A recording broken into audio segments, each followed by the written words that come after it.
नमस्कार मंडळी, मी मंगला रुद्राक्षवार. माझ्या किचनमध्ये आपले खूप खूप स्वागत. आज मी तुमच्यासाठी घेऊन आले आहे अगदी जुन्या काळातील पारंपरिक पद्धतीने बनवलेला कैरीचा साखर आंबा. या रेसिपीची खासियत म्हणजे यासाठी गॅसचा अजिबात वापर नाही. आजकाल गॅस सिलेंडरची टंचाई असताना आपण अशा पारंपरिक पद्धती वापरल्या तर किती सोयीचे होईल ना. पूर्वी आपल्या आई आजी उन्हाळ्यात अशाच साखर आंबा बनवायची. नैसर्गिक उन्हाळ्यात तयार होणारा हा स्वाद आजही तसाच अप्रतिम लागतो. यासाठी व्हिडिओ शेवटपर्यंत नक्की बघा. सगळे छोटे छोटे टिप्स सांगणार आहे. यासाठी मी अर्धा किलो या अशा कैऱ्या घेतल्या आहे. या कैऱ्या जास्त आंबट नसतात. अर्धा तास या कैऱ्या पाण्यात घालून ठेवले. या कैरीला मीठ चोळून घ्यायचं म्हणजे तेलकटपणा निघून जातो. धुतल्यानंतर ह्या कैऱ्या कोरडे करून घ्यायचे. कॉटनच्या कपड्यांनी ह्या कैऱ्या पुसून घ्या. आता या कैरीचे आपण साल काढून घेऊ. छान कोरड्या करून घेतल्या आहे ह्या कैऱ्या. पारंपरिक पद्धतीने बनवलेला हा साखर आंबा चवीला अप्रतिम लागतो. तुम्ही नक्की बनवून बघा. याचे असे देठ काढायचे. या देठामध्ये जास्त तेलकटपणा असतो. आता ह्याचे आपण साल काढून घेऊ. साल काढल्यानंतर ह्या कैऱ्या जाडसर किसणीवर किंवा मीडियम किसणीवर जशा आपल्याला आवडतात त्या प्रकारे किसून घ्या. मी या कैऱ्या आता किसून घेते. मी जाड्या किसणीवरच ह्या कैऱ्या किसून घेतल्या आहे. म्हणजे हा किस असा छान लांब लांब दिसतो. यामधली ही कोय काढून टाकायची. ही कोय कडसर असते, त्यामुळे ही कोर काढून टाका.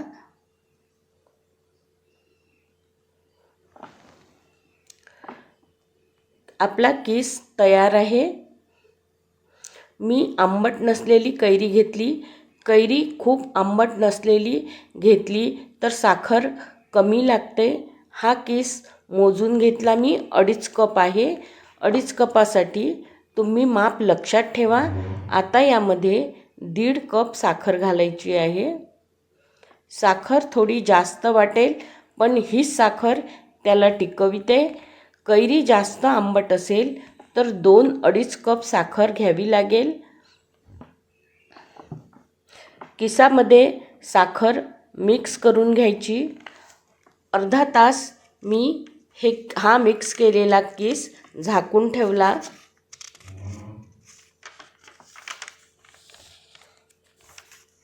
सगळी साखर वितळलेली आहे.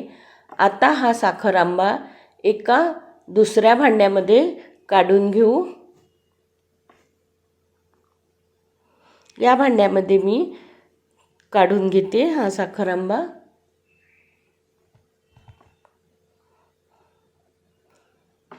यामध्ये आपण आता 4 लवंगा आणि अर्धा इंच दालचिनीचा तुकडा घातला आणि किंचित थोडंसं मीठ घालू. गोडामध्ये मीठ घातलं की चव छान वाढते. सगळं मिक्स करायचे. यावर एक कॉटनचा पांढरा सुती कपडा बांधायचा. असे केल्यामुळे मुंग्या धूळ यामध्ये जाणार नाही. गॅसचा वापर न करता हा साखर आंबा बनवणार आहोत. त्यासाठी या भांडं आपल्याला उन्हात ठेवायचं आहे. चांगल्या कडकडीत उन्हामध्ये 5 दिवसात साखर आंबा तयार होतं. तुम्ही बघू शकता. आज मी 2 दिवस झाले आहे. हे उघडून बघू. हळूहळू याचा रंग बदलत आहे. रोज संध्याकाळी कापड काढून हलवून परत बांधून ठेवायचे. चिकटपणा आला आहे आपल्या पाकाला, पण अजून हा पाक व्हायचा आहे. आता यामध्ये 1 चमचा वेलची जायफळ पूड घालायची. मिक्स करून परत बांधून ठेवा.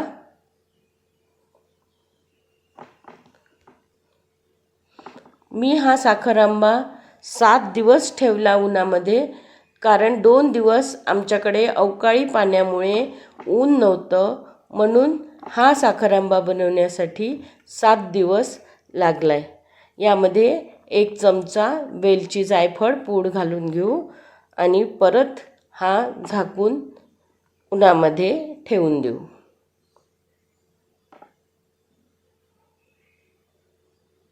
आता आपण 7 दिवसांनी हा साखर आंबा कसा झाला ते बघू.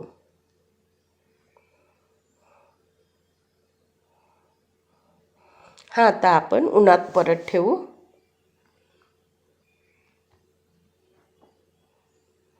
सात दिवसानंतर आपण हे भांडं परत उघडून बघू. वेलची जायफळ पूड घातल्यामुळे याचा रंग पालटलेला आहे.